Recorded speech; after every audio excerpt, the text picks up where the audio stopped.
Hi, I'm Dave Cut, and you're watching another Comic Chat.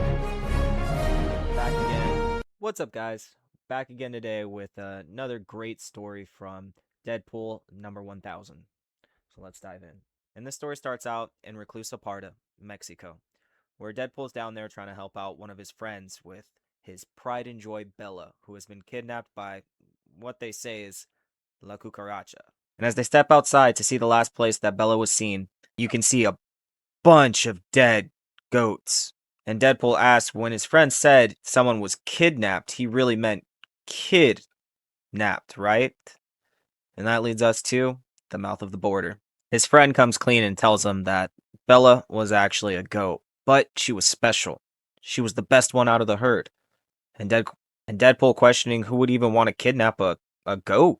His friend tells him that the chupacabra, the goat suckers, they've been around this area for a while, and that's when they hear a rattling in the shed.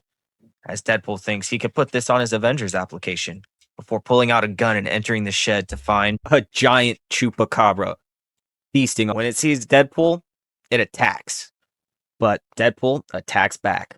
And as Deadpool asks his friend if that was Bella in there, his friend luckily tells him that that wasn't. So Deadpool decides he's going to torture this chupacabra.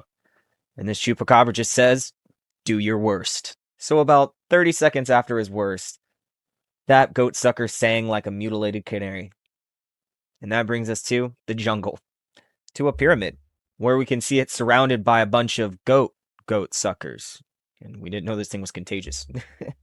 Chupacabrism was contagious. And when Deadpool tries to fight his way to the temple through all these goat sucker chupacabra goats, he kind of gets outnumbered and they kind of start taking advantage of him, knocking him back, biting off his hand and taking his gun. Deadpool says members of PETA should probably stop reading this now. He's about to dispense some animal cruelty. And one goat massacre later, he's finally made it to the real chupacabras. But Deadpool starts blasting and slicing his way through and cuts by him pretty easily.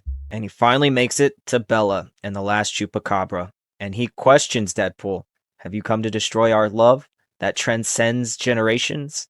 Then Deadpool threw up in his mask a little bit. But the chupacabra tells him that Bella's the most beautiful creature ever. She's pure. That he's at war with himself because he can't transform her into a creature like him without destroying her soul.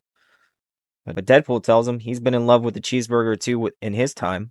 The chupacabra pleads with him, if you ever have known true love, you will have mercy and leave us to their bliss. If you have ever known true love, you will have mercy and leave them to their bliss. Deadpool thinks, true love, huh? I guess there's only one thing to do.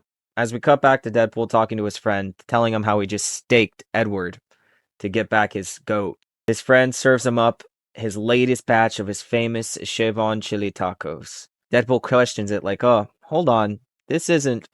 And his friend just says, but of course, only the fittest of his goats are fit for his prize-winning dishes. As we can see, Bella was actually something special. She was delicioso and real soul food. And this has been the end of Mouth of the Border. So, tell me what you guys thought. Would you end up eating the tacos in the end? I probably would. They sound delicious. Well, that's just me. Let me know in the comments. Till next time, guys. Have a good one.